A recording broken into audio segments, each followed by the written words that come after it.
জালুকবাৰী সমষ্টিৰ বেজেৰাত মন কী বাত কাৰ্যসূচীত উপস্থিত থাকে বিজেপিৰ ৰাজ্যিক সভাপতি ভৱেশ কলিতা। বেজেৰাত মন কী বাত কাৰ্যসূচীত অংশগ্ৰহণ কৰি বিজেপি দলৰ ৰাজ্যিক সভাপতি ভৱেশ কলিতাই দেওবাৰে 10:30 বজাত জালুকবাৰী সমষ্টিৰ বেজেৰা মণ্ডল সমিতিৰ অন্তৰ্গত বেজেৰা গাঁও পঞ্চায়তৰ 21 আৰু 22 নং বুথৰ উদ্যোগত বেজেৰা কৃষ্ণ মন্দিৰৰ প্ৰাংগণত মন কী বাত কাৰ্যসূচীত অংশগ্ৰহণ কৰি বিজেপিৰ ৰাজ্যিক সভাপতিগৰাকীয়ে প্ৰধানমন্ত্ৰী নৰেন্দ্ৰ মোদীৰ মন কী বাত অনুষ্ঠান কাৰ্যসূচীৰ জৰিয়তে ৰাজনীতিৰ ঊৰ্ধত থাকি দেশৰ জনসাধাৰণক উন্নয়নমূলক কাম কাজৰ বিৱৰণ দাঙি ধৰে বুলি উল্লেখ কৰে। আজি মন কী বাত অনুষ্ঠানত বিজেপিৰ ৰাজ্যিক সভাপতি ভৱেশ কলিতাৰ উপৰিও বিজেপি বেজেৰা মণ্ডল সমিতিৰ সভাপতি দিলীপ ডেকা, 21 আৰু 22 নং বুথৰ সভাপতি দীপন ডেকা আৰু গৌতম নাৰায়ণ ডেকাৰ লগতে বেজেৰা মণ্ডলৰ জ্যেষ্ঠ কনিষ্ঠ একাংশ কাৰ্যকৰ্তা উপস্থিত থাকে।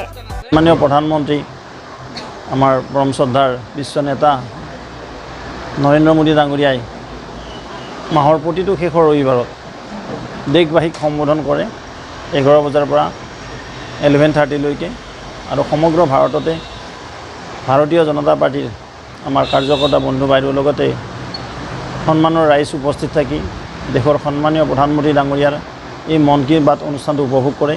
এই মন কী বাতৰ জৰিয়তে তেখেতে সমাজত কিছু বক্তব্য দাঙি ধৰে। ইয়াত কোনো ৰাজনীতিৰ কথা কোৱা নহয়, সমাজ কিদৰে পৰিচালিত হয়, ইনোভেটিভ আইডিয়া কিছুমান কয় আৰু লগতে সমাজ কিদৰে আগবাঢ়ি যাব পাৰে এই প্ৰতিটো কথাই দেশবাসীক মন কী বাতৰ জৰিয়তে সন্মানীয় প্ৰধানমন্ত্ৰী মহোদয়ে আমাক সকলোকে সম্বোধন কৰে। এই অনুষ্ঠানটো সকলো ৰাইজক সাধাৰণ ৰাইজক চুই গৈছে নেকি? নিশ্চিতভাৱে যিসকলে শুনে তেওঁলোকে গম পাব এই অনুষ্ঠানৰ মাহাত্ম্যতাটো কি। আৰু বিশেষকৈ আমাৰ ভাৰতীয় জনতা পাৰ্টীৰ বুথৰ সভাপতিসকলে এইটো অৰ্গেনাইজ কৰে। প্ৰতিটো বুথত আজি ইয়াত 21-22 দুটা বুথৰ সন্মানীয় কাৰ্যকৰ্তা বন্ধু বাইদেউসকল আছে, আমাৰ মণ্ডল সভাপতিও আছে, বেজেৰা মণ্ডলৰ বিষয়ববীয়াসকল আছে, আমাৰ ছিনিয়ৰ কাৰ্যকৰ্তাসকলো আছে। সকলোৰ সহযোগত আৰু স্থানীয় ৰাইজ, ইয়াত কোনো পলিটিকেল কথা নাথাকে, বিজেপিৰ কথা নাথাকে, কংগ্ৰেছৰ কথা নাথাকে, অন্যান্য দলৰ কথা ৰাজনীতিৰ কথা কোনো শব্দ নাথাকে, যে দেশখন কিদৰে আগবাঢ়িব পাৰি। আজি ইভন কাজিৰঙা গড়ৰ কথা কৈছে, অসমৰ চাহৰ কথা নৰেন্দ্ৰ মোদী ডাঙৰীয়াই আগৰ মন কী বাত অনুষ্ঠানবিলাকত বক্তব্য ৰাখিছিল। আজিও পুৰুলিয়াৰ কথা কৈছে, বেংগলৰ কথা কৈছে। আগন্তুক 21 জুনত যে যোগ দিৱস পালন কৰিব লাগে, যোগে আমাক মানুহক কিদৰে সুন্দৰ স্বাস্থ্যৰ অধিকাৰী কৰি ৰাখে, যোগৰ মাহাত্ম্যটো কি, এই বিষয়ে আমাক সম্যক জ্ঞান দিছে। ঠিক তেনেকৈ এক পজিটিভ লাইনত এই মন কী বাত চৰ্চা কৰা হয়।